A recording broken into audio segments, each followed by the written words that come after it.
नमस्कार बंधुरा आमी सुमी आपनारा देखছেন सुमिर रान्नाघर। आज खूब सिम्पल एकटी रेसिपि निये चले एलाम। आज रान्ना करब शाक।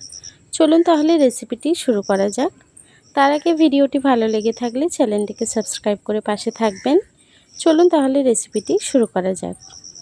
रान्नाटी करार जोन्नो प्रथमे आमी कड़ाईटी बसिए निয়েছি। कड़ाईटी गरम हয়ে গেছে, দিয়ে দিচ্ছি সামান্য একটু সরষের তেল। রান্নাটি আমি সরষের তেলেই করব। তেলটি গরম হয়ে গেছে, দিয়ে দিলাম একটু পেঁয়াজ কুচি। পেঁয়াজটিকে একটু নেড়েচেড়ে নেব। পেঁয়াজটিকে একটু নেড়েচেড়ে নিয়েছি। এখন দিয়ে দেব আলু। আমি আলুগুলোকে একটু ছোট ছোট করে কেটে নিয়েছিলাম। দিয়ে দিচ্ছি কাঁচা লঙ্কা। ঝালটা আপনাদের টেস্ট অনুযায়ী দেবেন। এখন লঙ্কা আর আলুটিকে আমি একটু ভেজে নেব। একটু নেড়েচেড়ে নিয়ে দিয়ে দেব স্বাদমতো নুন। দিয়ে দেব একটু হলুদ গুঁড়ো। নুন হলুদটিকে দিয়ে আলুটিকে খুব ভালোভাবে ভেজে নেব। আলুটিকে খুব সুন্দরভাবে একটু ভেজে নিয়েছি। এখন দিয়ে দেব একটু রসুন। রসুনটিকে আমি একটু শিলের উপরে থেতো করে নিয়েছি। রসুনটিকে দিয়ে আবার একটু নেড়েচেড়ে ভেজে নেব, যাতে রসুনের কাঁচা গন্ধটি চলে যায়। খুব ভালোভাবে আমি আলুর সাথে রসুনটি ভেজে নিয়েছি। এখন শাকটি দিয়ে দিচ্ছি।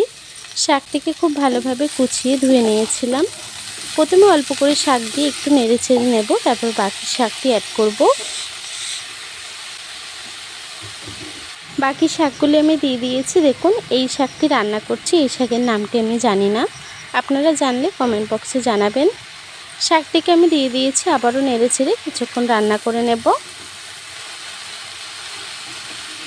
শাকটিকে একটু নেড়েচেড়ে নিয়েছি। এখন নুন হলুদ আরও একটু আমি দিয়ে দেব। তখন আলুর হিসেবে নুন হলুদটি দিয়েছিলাম। এখন শাক হিসেবে আরও একটু নুন হলুদ আমি অ্যাড করে ঢাকা দিয়ে কিছুক্ষণ রান্না করে নেব।